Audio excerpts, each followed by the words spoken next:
নমস্কার, আমার নাম Archi. Welcome to my channel. আশা করি তোমরা সবাই খুব ভালো আছো। আজকে এই দুটি বই নিয়ে কথা বলবো। একটি হচ্ছে শিবরাম রচনা সমগ্র, শিবরাম চক্রবর্তী। আরেকটি হচ্ছে আনন্দমেলা পূজাবার্ষিকী 1432 সালের এই বছরের নতুন আনন্দমেলা। এই দুটো বই আমি অর্ডার করেছি একটা বাংলা বইয়ের ওয়েবসাইট থেকে, বৈচিত্র্য.com।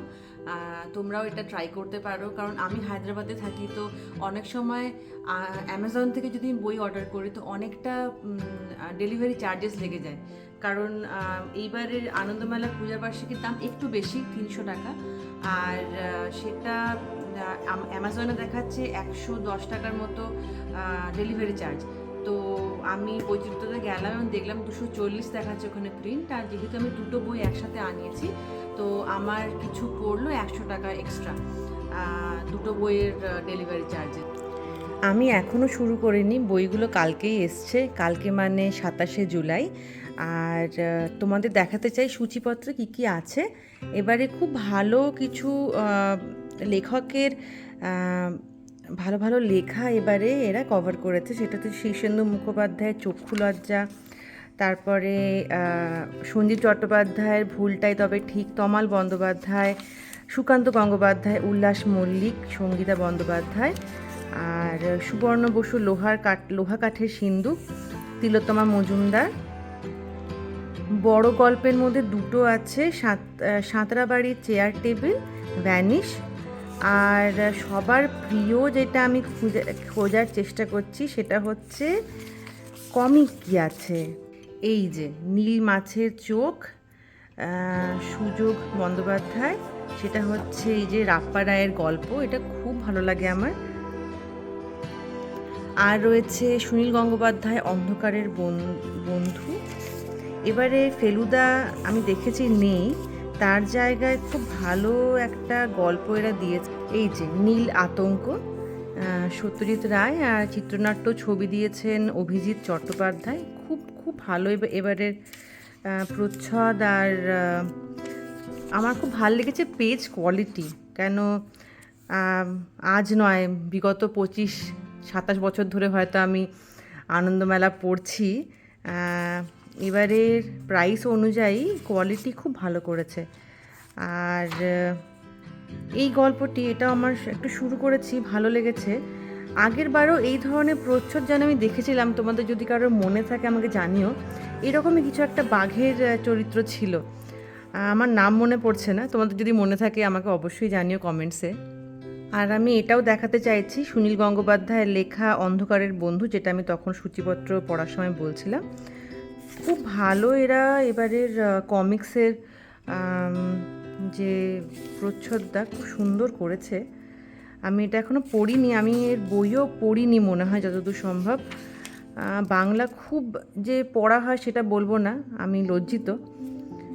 বাংলা পড়া উচিত, সবার পড়া উচিত, আমাদের মাতৃভাষা, বাঙালিদের মাতৃভাষা। তো তো এটা শুরু করতেই হবে আজকে। আর তোমরা জানিও, তোমরা যদি কিনে থাকো কিংবা কেনার ইচ্ছা থেকে থাকে, তোমাদের কেমন লাগলো এবারে আনন্দমেলা, অবশ্যই জানিও কমেন্ট সেকশনে। সেকেন্ড বইটা হচ্ছে শিবরাম রচনা সমগ্র, যেটা আগে আমি বলেছিলাম।